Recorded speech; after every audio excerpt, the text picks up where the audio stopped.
नमस्कार. आज आपण सुरुवात एका शोधाच्या कथेने करूया. म्हणजे बघा, सेल्फ हेल्पच्या जगात आपण नेहमी काहीतरी महत्त्वाचं शोधत असतो, हो ना? हो, अगदी. नवीन पुस्तकं, नवीन विचार. पण विचार करा, तेच ज्ञान जर आपल्याला अगदी आपल्या देवघरातल्या नेहमीच्या पाहण्यातल्या ग्रंथात सापडलं तर?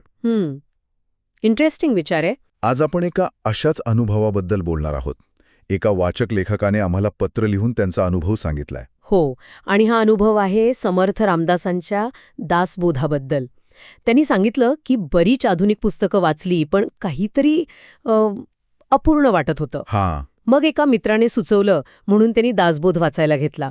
आणि त्यांना एकदम वेगळा दृष्टिकोन मिळाला असं त्यांचं म्हणणं आहे. बरोबर. तर आजच्या आपल्या चर्चेत आपण हेच बघूया की एका पारंपरिक मराठी ग्रंथाकडे म्हणजे दासबोधाकडे आधुनिक सेल्फ हेल्प म्हणून कसं पाहता येतं. आणि त्या पत्रातले मुख्य मुद्दे काय आहेत, त्यांना नेमकं काय भावलं. हो, चला तर मग जरा खोलात शिरूया. आता त्यांनी पत्रात हेही मोकळेपणाने लिहिलंय की सुरुवातीला त्यांना खूप शंका होती. अच्छा. म्हणजे त्यांची आई देवळात ज्या ग्रंथाचं पारायण करते, तो ग्रंथ सेल्फ हेल्प कसा असू शकतो, हा प्रश्न पडणं स्वाभाविक आहे, नाही का? अगदी. अनेकांना वाटू शकतं की हे फक्त धार्मिक किंवा आध्यात्मिक पुस्तक असेल. बरोबर.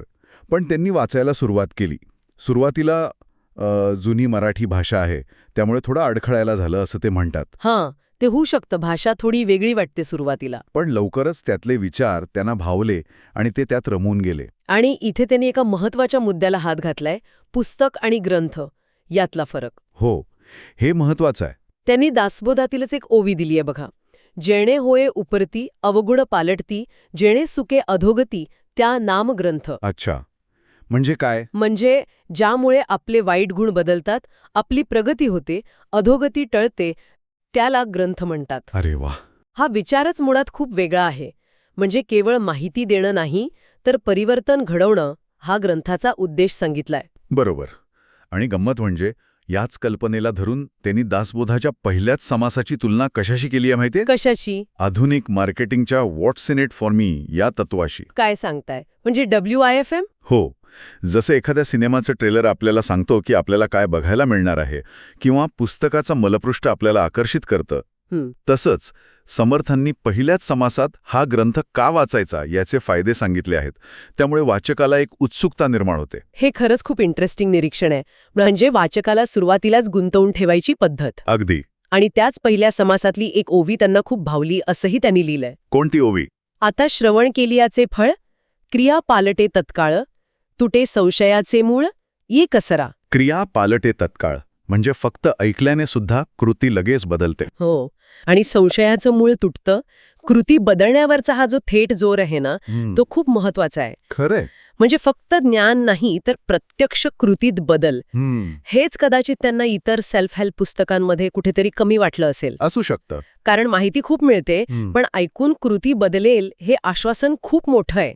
म्हणूनच त्यांनी ठरवलं की दासबोधाचं केवळ वाचन नाही करायचं, तर त्याचा अभ्यास करायचा, असं त्यांनी पत्रात स्पष्ट म्हटलंय. बरोबर. तर एकंदरीत या चर्चेतून किंवा त्या पत्रातून एक गोष्ट स्पष्ट होते की दासबोधासारख्या पारंपरिक ग्रंथाकडे आपण फक्त धार्मिक दृष्टिकोनातून बघायला नको. त्यात व्यावहारिक जीवनासाठी सुद्धा खूप उपयुक्त मार्गदर्शन आहे आणि कृतीला प्रेरणा देणारे विचार आहेत. बरोबर. ते WIFM वाला मुद्दा किंवा श्रवणाने कृती बदलण्याचं आश्वासन, या कल्पना आजही तितक्याच प्रभावी वाटू शकतात. हे त्यांच्या अनुभवातून दिसतंय. अगदी. आणि जाता जाता एक विचार नक्कीच मनात येतो की जसं या व्यक्तीला दासबोधामध्ये अनपेक्षितपणे काहीतरी सापडलं, तसंच आपले इतर पारंपरिक साहित्यात, ग्रंथांमध्ये अजून असे कितीतरी पैलू दडलेले असतील, नाही का? नक्कीच. ज्यांच्याकडे आपण कदाचित आजपर्यंत त्या नजरेने पाहिलंच नसेल. बरोबर. जे आजच्या काळातल्या समस्यांवर काहीतरी नवीन प्रकाश टाकू शकतील किंवा आपल्याला एक वेगळा दृष्टिकोन देऊ शकतील. यावर विचार करायला नक्कीच वाव आहे.